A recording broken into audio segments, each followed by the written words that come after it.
Gitu. Jadi, tapi kalau menurut saya ketika misalnya ya ada keraguan hakim itu untuk membuktikan terutama dakwaan yang kedua itu, ya, saya kira kok lebih baik hakim itu membebaskan itu. Karena yang ketiga pun itu kan ya itu sangat lentur itu ya, yang ketiga itu ya sangat lentur dan mungkin masih debatable lah di situ. Jadi kalau itu kan kalau dakwaan berlapis itu kan nggak kena ini akhirnya kan ya paling rendah. Betul. Ketiga itu bisa saja itu dicari-cari. Ini kan pikiran jelek saya. Tapi saya nggak tahu apakah ini memang settingan seperti itu yang seperti yang dikatakan oleh Mas Aziz kuasa hukumnya itu. Tapi sebagaimana ada gium yang kita kenal itu ya lebih baik membebaskan 10 mungkin sampai ribuan orang yang bersalah daripada menghukum satu orang yang tidak bersalah. Itu makanya kan banyak juga yang berpendapat bahwa loh ini Munarman ini tidak melakukan kegiatan terorisme, dia bukan teroris. Jadi menurut para pihak itu juga dikatakan jangankan 3 tahun, apalagi hukuman mati 1 hari saja Munarman itu tidak layak untuk dipenjara.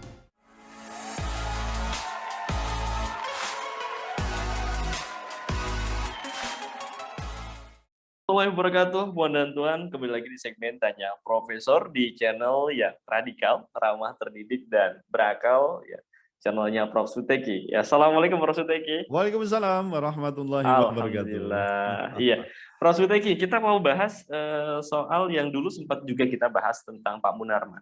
Ya. Kini Pak Munarman vonisnya udah keluar. Beliau divonis 3 tahun penjara terkait dengan kasus terorisme, lebih tepatnya terkait dengan apa sih namanya? Penutupan info, bukan penutupan menyembunyikan informasi. Menyembunyikan info, iya. Menyembunyikan informasi terorisme. Baik. Ya, saya izin bacakan Prof 3 paragraf dari CNN Indonesia terkait dengan vonis 3 tahun ini. Majelis Hakim Pengadilan Negeri Jakarta Timur, PN Jaktim, memvonis ex-sekretaris umum FPI Munarman 3 tahun penjara terkait tindak pidana terorisme. Menyatakan terdakwa Munarman terbukti secara sah dan meyakinkan telah melakukan tindak pidana terorisme. Ujar Ketua Majelis Hakim di ruang sidang utama PN Jaktim pada Rabu, tanggal 6 bulan 4. Menjatuhkan hukuman terhadap terdakwa berupa pidana 3 tahun penjara, tegas Hakim dalam putusannya. Hakim menilai Munarman telah berhubungan dengan organisasi teroris dan dengan sengaja menyebarkan ucapan yang menghasut orang, melakukan tindakan yang bisa mengakibatkan tindak pidana terorisme. Hal tersebut sesuai dengan dakwaan ketiga. Bagaimana Prof. Suteki melihat vonis 3 tahun Munarman ini, Prof? Ya, untuk hal ini saya kira perlu menghubungkan antara dakwaan, tuntutan jaksa dan juga putusan hakim. Ini harus kita kaitkan. Dalam perkara ini kan Munarman itu didakwa pertama telah menggerakkan aktivitas terorisme dan dukungan terhadap ISIS kan itu.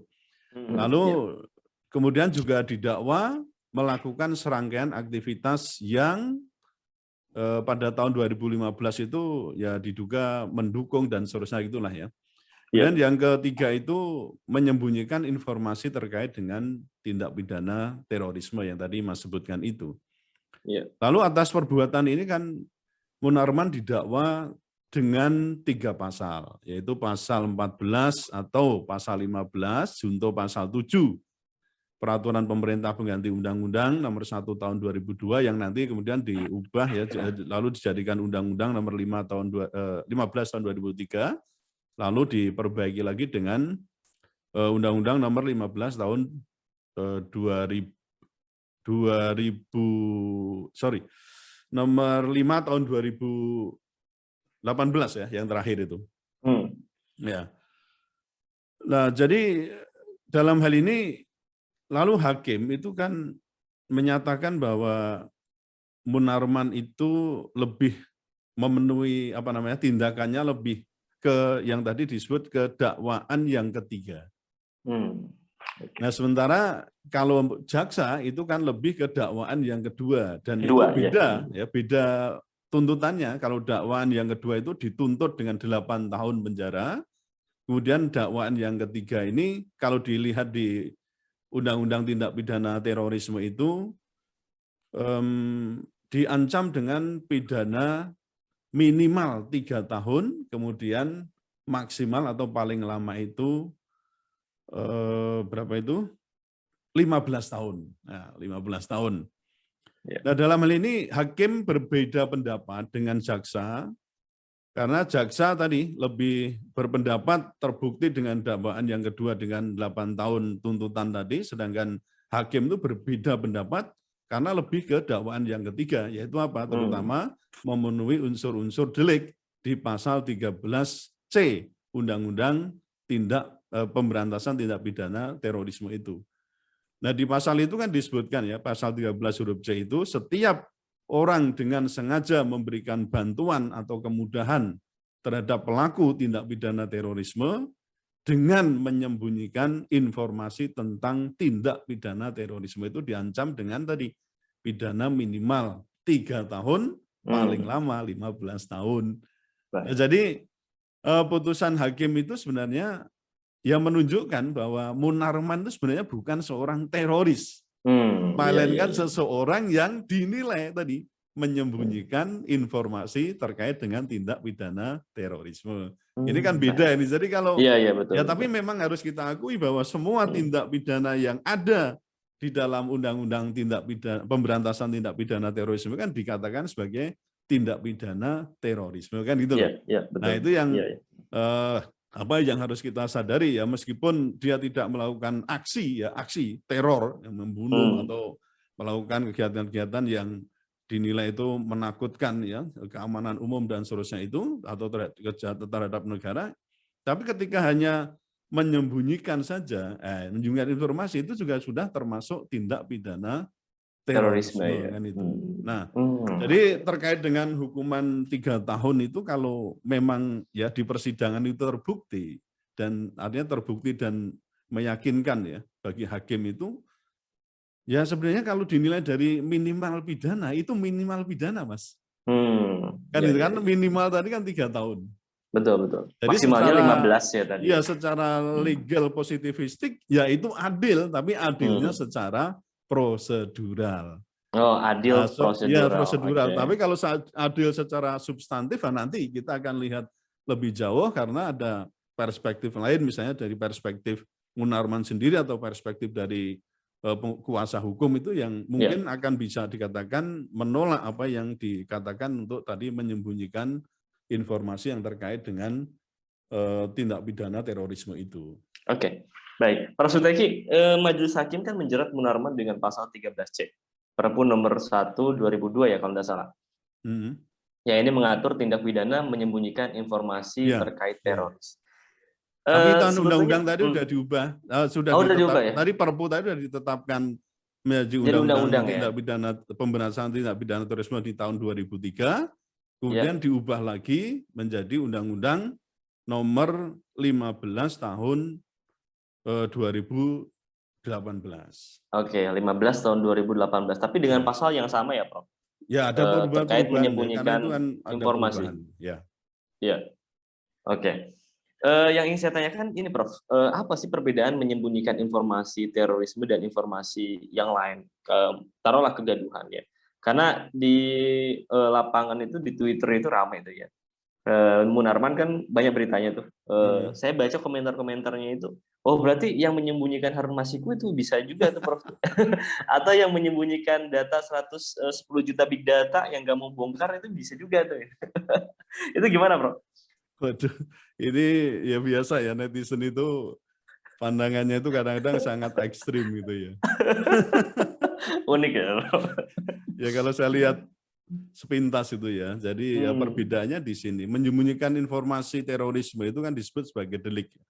Subjeknya jelas, kemudian juga dilakukan, kalau yang terkait dengan Munarman ini bukan dilakukan oleh seorang penguasa atau yang sedang berkuasa, dan oleh karenanya itu sangat mudah ya, gampang untuk dijerat atau juga dipidana.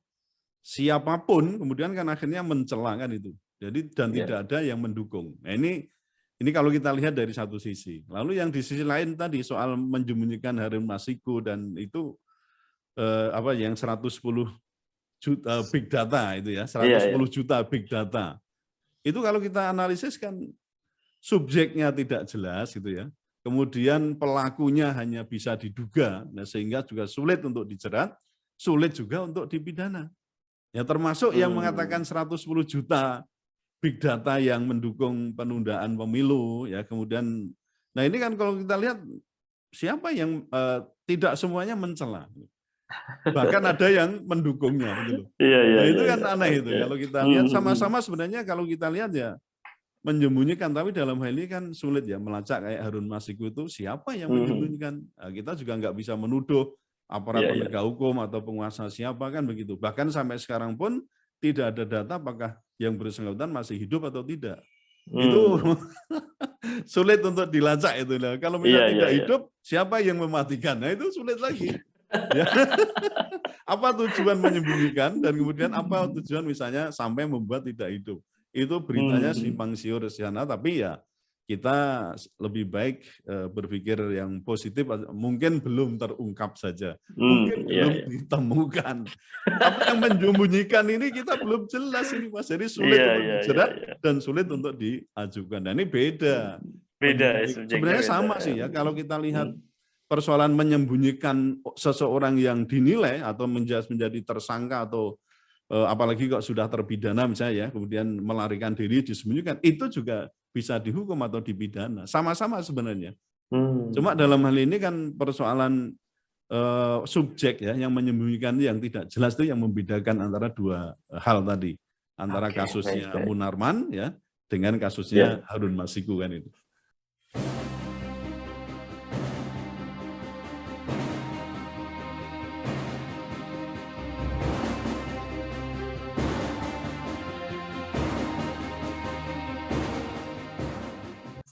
Oke, baik, menarik ya. Prof, kalau saya baca keterangan dari Aziz ya, Pak Aziz itu dari kuasa hukum Munarman itu, dia menilai kalau Munarman itu sengaja dijebak oleh pemerintah saat ini ya dalam kasus dugaan terorisme tersebut.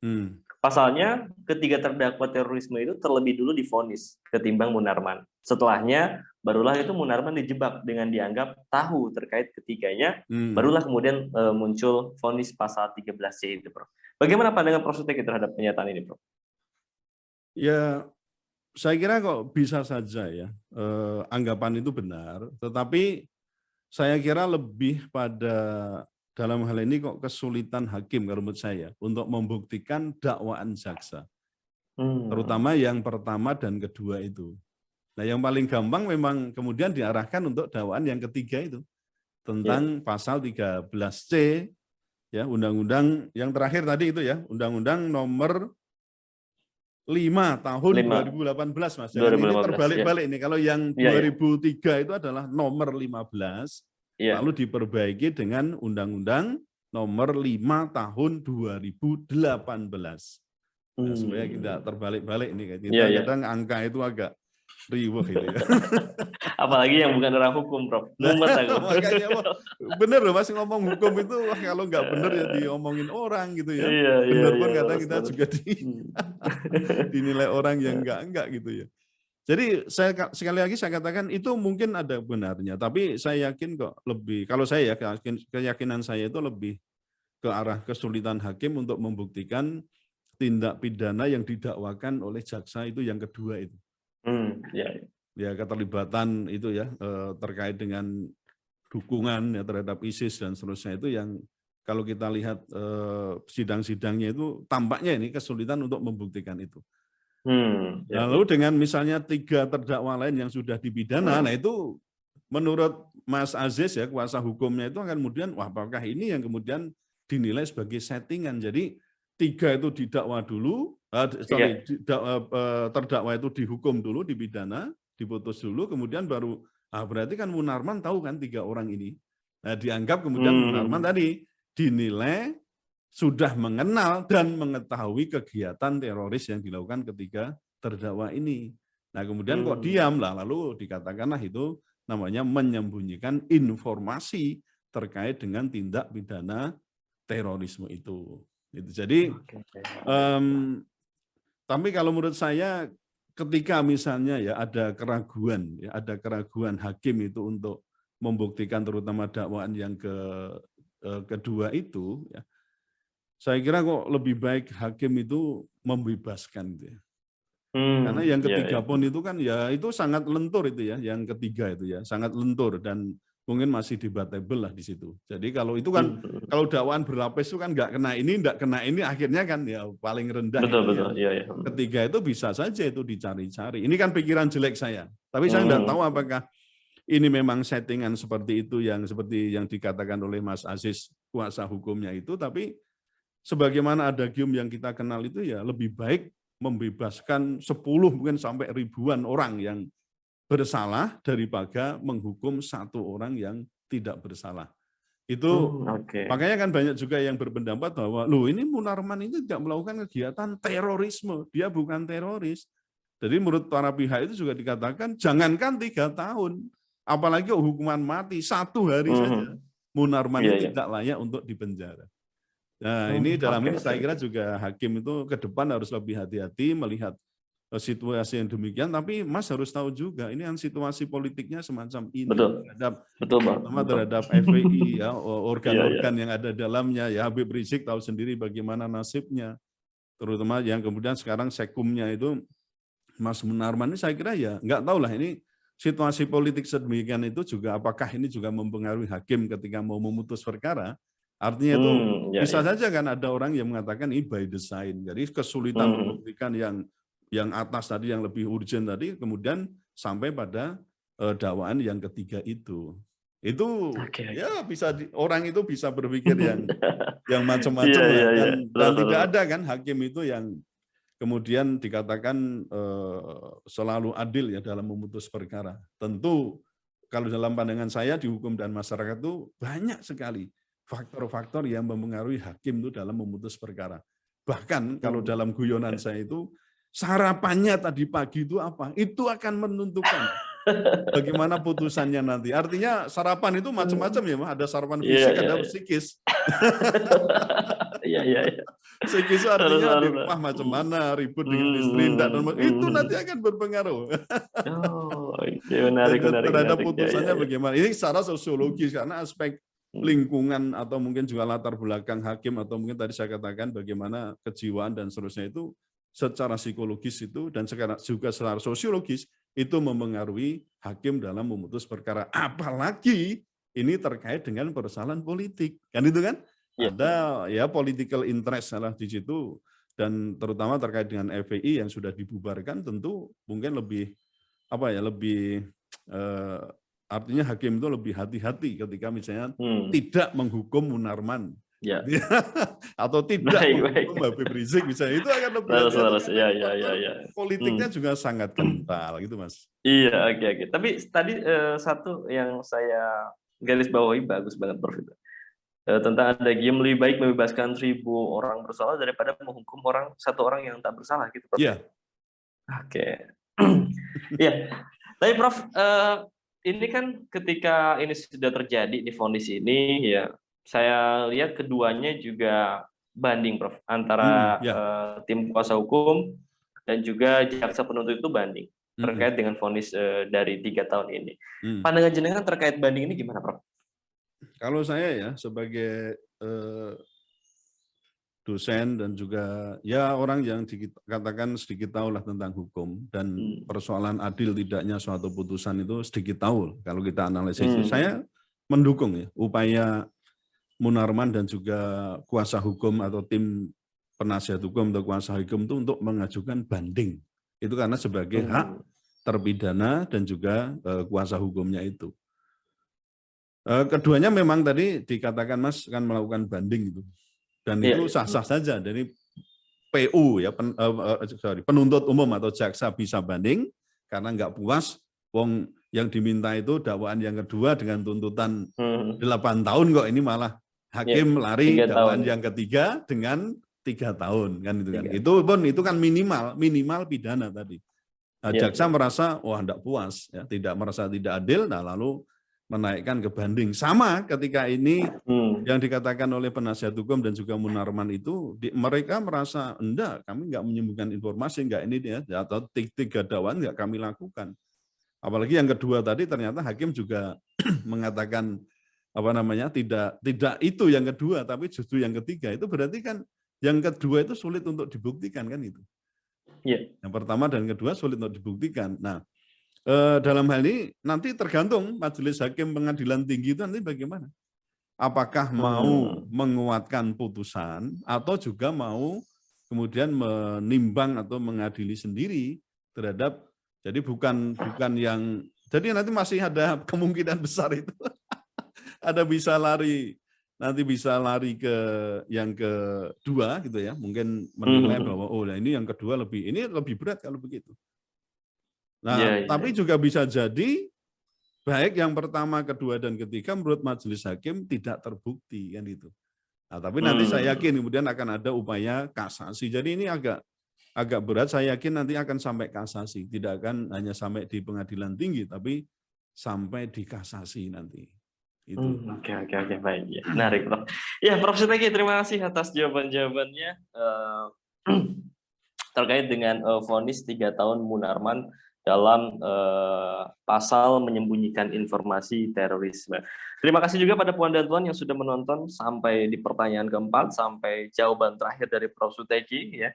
Tetap stay tune terus di channel Prof Suteki dengan cara like, comment, share, dan juga subscribe channel ini. Tonton juga video-video kami yang lainnya, karena kita senantiasa akan mengulas isu-isu viral secara radikal. Ramah, terdidik, dan berakal. Baik, terima kasih Puan dan Tuan, terima kasih juga Prof Suteki. Saya pamit undur diri. Assalamualaikum warahmatullahi wabarakatuh. Waalaikumsalam warahmatullahi wabarakatuh.